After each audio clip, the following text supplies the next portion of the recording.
You can also download and listen to our full episodes on Spotify and Apple Podcasts for free. Ha! The links are on the description below. Oh ha, English yan ah. In today's episode, obviously, I don't have any guest. But what a better way to have a guest but to be my own guest. I don't know. Doesn't make any sense. Well, obviously, it's me, my alter ego. The wannabe mafia Obin. Obviously, I'm a fan of mafia. I really enjoy watching mafia movies. I like their culture. I like how they're the man, their posture, how they carry themselves. But what's important for me is how they do business. I like how their organization works or worked. Well, as far as I know, they're still alive right now.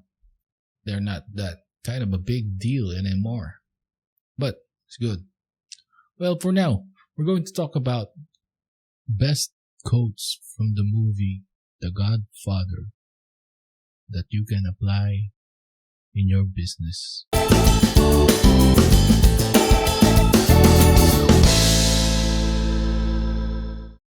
Number 7. Keep your friends close and your enemies closer. You see, competition in business is very healthy. It will always be there. First, you need to identify your enemies and you should know your friends. From there, you can apply this lesson. No, I'm not at least telling you to eliminate competitors, but you should somehow identify what they're doing. Identify the promos that they are implementing. Know their strategies. Know their next moves. You should know their products too. Or even have the guts to ask for a collaboration. You should know their status. If they're doing okay, and if they're not doing well, you can apply the next quote. Revenge is a dish best served cold.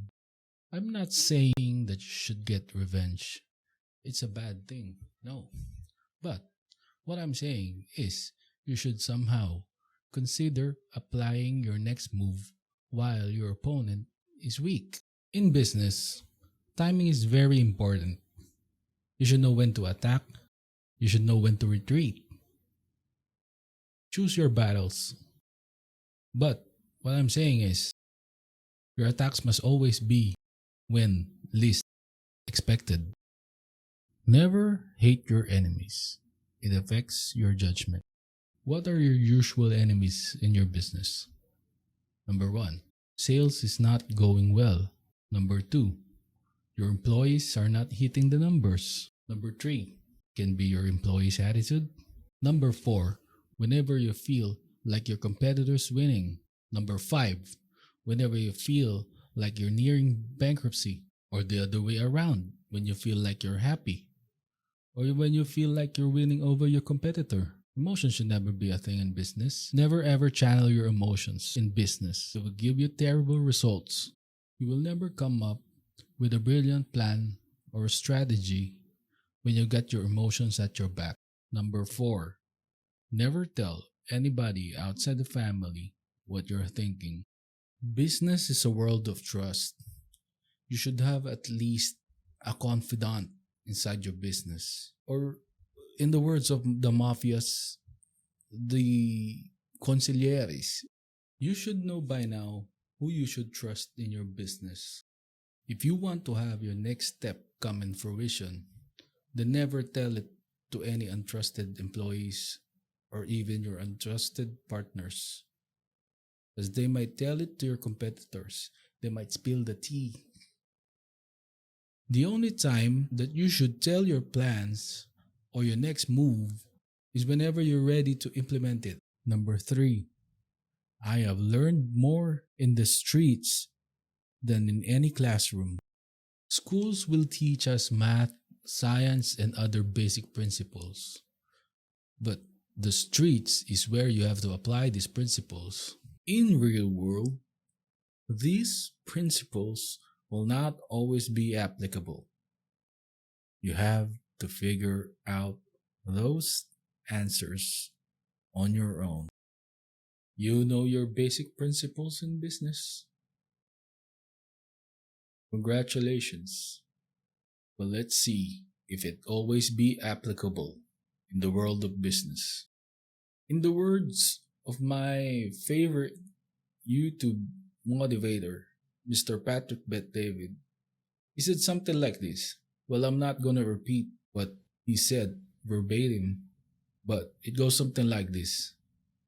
Business is A plus B equals 20. It could be 10 plus 10, could be 15 plus 5, it could be 17 plus 3. But no math or science can figure out your A and B. It is you who can figure it out. Doesn't matter what's your A and B, but it always have to equate to 20. Number 2, I have a sentimental weakness for my children and I spoil them. As you can see, they talk when they should listen. Let me explain what happened there, what transpired during the scene. There was a guy, he was having a meeting with the Covleon family. His name is Soloso. He's a Sicilian businessman aligned with the Tatalia family, the other family. He was asking for Don Vito Corleone's blessing for his narcotics business, which the Don respectfully declines. Because for the Don, narcotics is a very dirty business. They exchanged few banters, as Soloso insists that it will benefit the Corleone family, but the Don still respectfully declines. And then his son, Sonny, the eldest, a hot-headed guy, intruded in the middle of the conversation, angry, which adds more fuel to Soloso's upset to the Corleone family, which eventually started the war between the 5 mafia families. And then he asked Sonny to be quiet and apologize to Soloso, saying the great quote, "In every negotiation, should always listen first. You have to hear fully what the other guy is asking. You have to know what's the reason behind it. With listening first, you can read their body language. You can hear in their voice if they're telling the truth. And from there, you can figure out if what appropriate answer or counteroffer you should need to." Which points out to this next very famous and one of the all-time greatest quote. I'm gonna make him an offer he can't refuse. In business, you should always know your position. Even when you're doing a negotiation with your suppliers, with your distributors, with the manufacturers, or even with your employees, you should always know your leverage. You should always use it. This one resonates to me the most. You know why? Me, personally, never liked to take no as an answer. Before I ask something, I know the possible outcome of an answer. But before that, I have to know. I have to know where is my end at a deal. Before that, I know my position. I do my research, plus my intuition and my judgment. From there, you can gauge. You can know how to sweeten the pot. You should know what additional things you can add to a proposition so you can make the other guy look like and sound like that they're going to benefit more from the deal.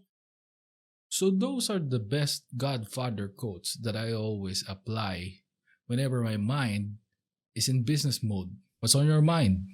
Comment down below. I hope I imparted something to inspire and enlighten you more. If you're new to this channel, please like and subscribe at Obin TVR. And if you're listening to my podcast, download and listen to this episode on Spotify, Apple Podcast, Google Podcast for free. I'll be posting the links down below.